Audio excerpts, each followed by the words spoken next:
ബബ്ബ ഭയം ഭക്തി ബഹുമാനം ഒരു രക്ഷയില്ലാത്ത സിനിമ.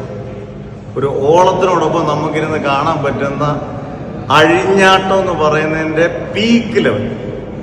ദിലീപിന് ഇതിന് പകരം ഒരു കംബാക്ക് ഇല്ല. ദിലീപിന്റെ ഏറ്റവും ശക്തമായ കംബാക്ക് എനിക്കൊന്ന് റൺവേക്കും ബാക്കിയുള്ളതിനൊക്കെ ശേഷം ദിലീപിന്റെ രാമലീല പോലും ഇതിന്റെ അടുത്ത് വരുന്നില്ല. അതുപോലെ ദിലീപിന്റെ സൂപ്പർ പെർഫോമൻസ്, എല്ലാവരും അടിപൊളി.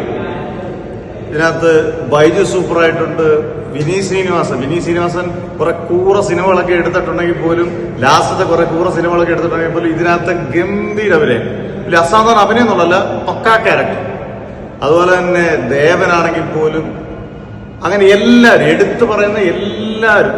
ധ്യാൻ ശ്രീനിവാസൻ, ഇന്റർവ്യൂ സ്റ്റാർ എന്ന് പറയുന്ന ധ്യാൻ ശ്രീനിവാസനകത്ത് കൂര കൈയടിയാണ്. അതുപോലെ മിന്നിച്ചിട്ടുണ്ട് ധ്യാൻ ശ്രീനിവാസൻ. പിന്നെ ധനഞ്ജയുടെ സംവിധാനം, ക്യാമറ വർക്ക്, ബാക്ക്ഗ്രൗണ്ട് സ്കോർ. എന്തിനാണ് ഷാൻ റഹ്മാനെ നമ്മൾ ട്രോളി, അതിനകത്ത് പാട്ടൊന്നും കൊള്ളത്തില്ല, പാട്ട് കൊള്ളത്തില്ല. പക്ഷെ ഈ സിനിമയായിട്ട് കറക്റ്റ് ബ്ലെൻഡ് ചെയ്തുള്ള അടിപൊളി പാട്ടാണ്. ഇത് കറക്റ്റായിട്ടാണ് ബ്ലെൻഡ് ചെയ്യുന്നത്. ദിലീപിന്റെ എക്കാലത്തെയും മികച്ച വിജയമായിരിക്കും എന്നുള്ളതിൽ സംശയം വേണ്ട. ഇത് എന്റെ മാത്രം കമന്റാണ്, പക്ഷെ ഇത് അടിപൊളി സിനിമയാണ്. അതുപോലെ തന്നെ നമുക്കറിയാം, ഒരു 15-20 മിനിറ്റേ ഉള്ളൂ.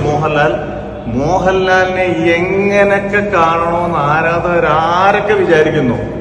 ആരാധകരുടെ മുമ്പിൽ അടിച്ചു പൊളിച്ച് ഏതൊക്കെ ലെവൽ, മുണ്ടുമടക്കി കുത്തണോ, മീശ വിരിക്കണോ, ഏതൊക്കെ രീതിയിൽ മോഹൻലാലിനെ കാണണോ ആ രീതിയിലെല്ലാം അടിപൊളിയായിട്ട് മോഹൻലാലിനെ കാണിച്ചിട്ടുണ്ട്.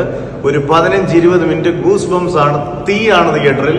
അതുപോലെ ഗംഭീരമായിട്ട് എനിക്കൊന്ന് ഒരു പക്ഷേ ലൂസിഫറിന് മണ്ടയ്ക്ക് മോഹൻലാലിനെ അവതരിപ്പിച്ച് മോഹൻലാൽ ഫാൻസ് ഇഷ്ടപ്പെടുന്ന രീതിയിൽ, മലയാളികൾക്ക് ഇഷ്ടപ്പെടുന്ന രീതിയിൽ മോഹൻലാലിനെ അവതരിപ്പിച്ചിട്ടുണ്ട്. പിന്നെ ദിലീപ് ഔട്ട് ആൻഡ് ഔട്ട് ദിലീപാണ്.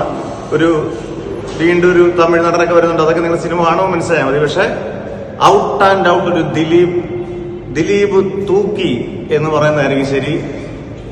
എന്ത് വന്നാലും ഈ സിനിമയ്ക്ക് അപ്പുറത്തേക്ക് ഇനി എന്തായാലും ഒരുപാട് റിവ്യൂസ് ഒക്കെ വരുമായിരിക്കും.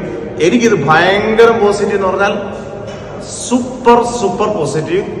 തൂക്കി മക്കളെ തൂക്കി. ഇനിയും ബോക്സ് ഓഫീസിൽ അണ്ണനും തമ്പി.